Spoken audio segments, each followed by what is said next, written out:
Alright, this is Matthew with Gear Sounds here. We're here with Brian Wampler, and I wanted to talk to you, Brian, about the new pedal platform you have. Now, the Terraform took a little longer to release than you thought, but it turned out to be a great pedal, and I was really surprised with the types of modulation you got. And it seems to me to be a Mobius killer. I'm going to call it that. I'm just going to say that I'm really hoping with this platform you're going to be giving Strymon a run for their money. But what kind of plans do you have for the future of this platform? Because it seems like it's something that you're passionate about since you spent so long on it. What can you tell me about the future for this? Well, this is it is a little bit unique for us that we've never done anything quite like this. But obviously, I can't say exactly what we're going to do with it. But there are going to be other effects that's kind of the same sort of idea. You know,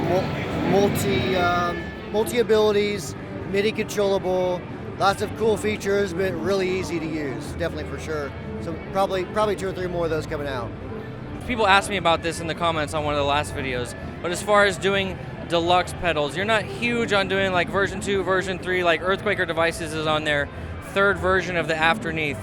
And they also are doing like limited releases, and I know they make amazing pedals, but I know they do a lot of things that kind of upset their customers. You seem to be a lot more customer focused as far as, you know, paying attention to what people want on social media, and you know, you did the Tumnus Deluxe and it seems like you're leaving it there.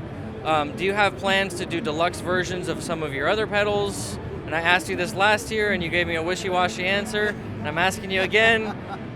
Unfortunately, maybe. I have to be wishy-washy, unfortunately. Because if I tell you everything, then nothing's a surprise, and then it's no fun. And then we don't know what to buy as well. Because I'm always waiting to buy. Everybody wants to buy the deluxe. You know, they don't want that regular pedal. They want the deluxe version. But that's fair enough.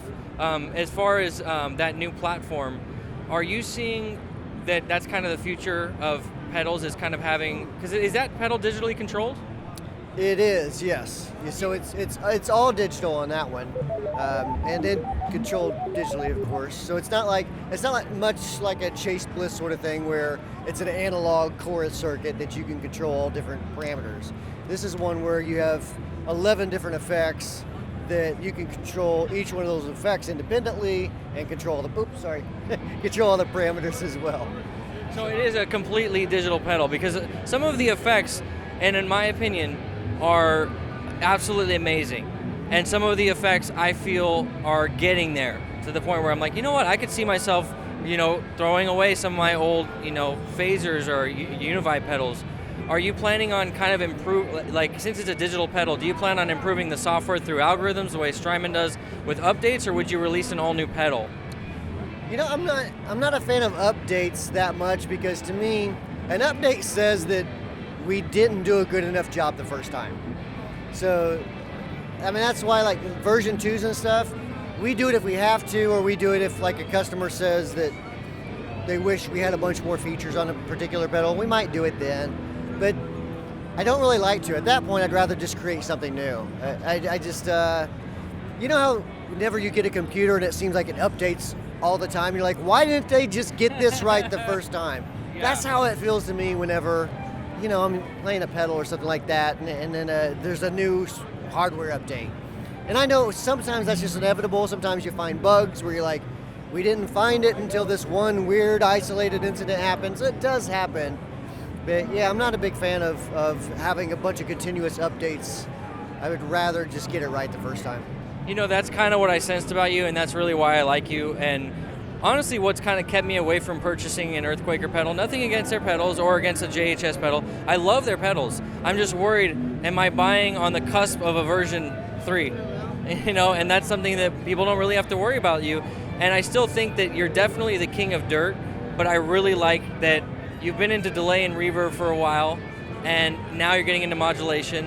And I think finally, and I'd like to, you know, wrap this up with a final question, I think finally Strymon has some competition from all of these pedal builders. It seemed like with the Big Sky and with the Timeline and the Mobius, they were just killing it in the digital space since 2013, and no one could touch them. Do you think that reign is finally over?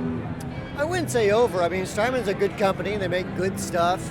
Same with Earthquaker. I think it's I look at guitar pedals a lot like craft beer, you know? I mean, very few people just drink one brand of beer all the time. You like to experiment with this company and maybe a porter over here and maybe a wheat ale one night. To me, that's like guitar pedals. You know, so like I'm friends with Jamie and I love the Earthquaker stuff and I love the Strymons stuff. So there's times where I'll break out my El Capistan or something like that and just play through that for the fun of it. So that's kind of how I look at it anyways. I actually agree with that. That's a great point. I just feel that their algorithms started to get outdated when I started to see companies like Source Audio, like you, even Earthquaker, really giving them a run for their money in the reverb department. And I noticed when you did the reflection, was it last year or the year before? Might have been 2 years ago. I can't believe I'm forgetting. But when I first saw that, and is that a digital pedal? Okay, when I first saw that, it felt like you were really going into a place where now you're competing in that space. Like the way that it's infinite and everything, and I just want to say that I really appreciate what you're doing, and I hope to see more from you in the future. But thank you for a great interview, Brian. Any closing thoughts? Let's see. I need reservations at PF Chang's tonight. So if you can pull that off for me, we'll be doing good. I might be able to pull something. I got an aunt that works there. But thank you, Brian, for a great interview. Have a great rest of your show. You too.